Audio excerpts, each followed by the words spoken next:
I was manipulated not only by my trans peers, but by my gender specialist, the person who gave me my letter of recommendation and surgery. It was all sold as like a wonderful thing. It wasn't like a medical condition that you needed to be treated like you're trans now and it's celebrated and you're wonderful.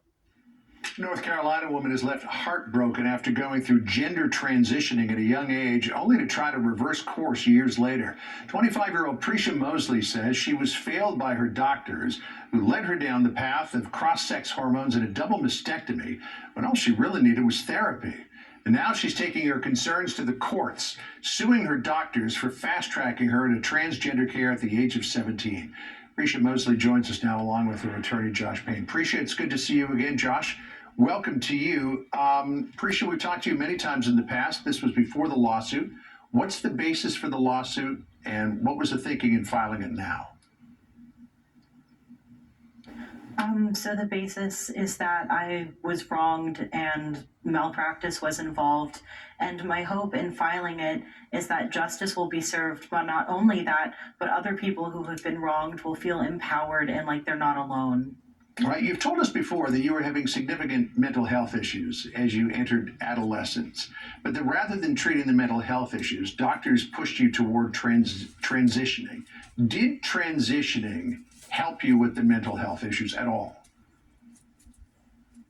Absolutely not. In fact, everything in my life, including scores for mental health tests, reflected that things were getting worse. Everything just continued to go downhill and decline as I was on wrong sex hormones. Wow. Josh, you say in the lawsuit the doctors lied to Prisha by omission. Explain. That's right, John. As we allege in Prisha's complaint, she was deceived and taken down a path of medicalization, cross-sex hormones, surgical removal of her body parts, in the false promise that that would fix her mental health problems, and it did not, and appropriate care was not given in Prisha's case. And it's a sad story, and we hope preventable tragedy, and that's another reason I know that Prisha is seeking justice in this case. So the sex hormones, some of them have a temporary effect, some of them have lasting side effects.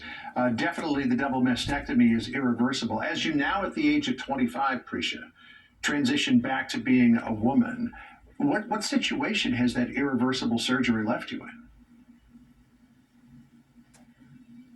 It's been devastating mentally and physically. I mean, I was already in a mentally compromised position, and they took away my physical health too. Kaiser in California is also facing numerous lawsuits over gender reassignment treatments.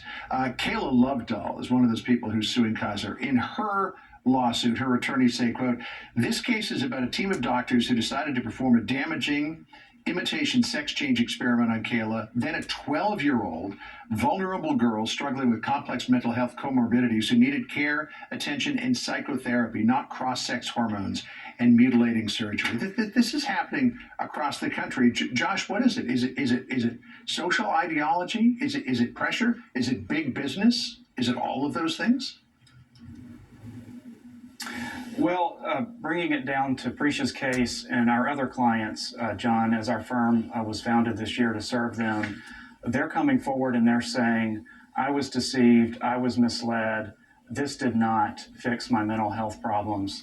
And they're seeking justice. They want their healthcare providers held accountable, and they desperately want to try to prevent this tragedy from happening to anyone else, and to send that message. So, Prisha, you've been living this yourself. What's behind all of this? Is it social pressure? Is it that some people have an ideology that, oh, you need to be something other than you are? Is it business? What is it?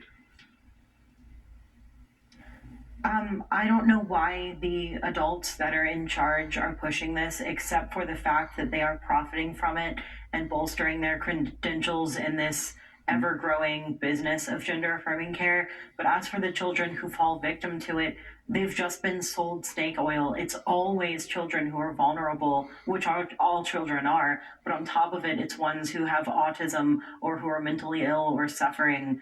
And that's why they're doing it. They've been sold a lie. Just a real quick last thought here. So there's the issue of compensation, obviously, for what you have gone through. But what's the broader message, do you think, of your lawsuit? It's not okay what happened, and it's not okay if it happened to you. You deserve justice. You deserve better treatment. You deserve good treatment for your mental health, and you are not alone. All right, Prisha will be watching this as it moves through the courts. Thank you again for being with us. And Josh, good to have you on. Appreciate it. Thank you. All right.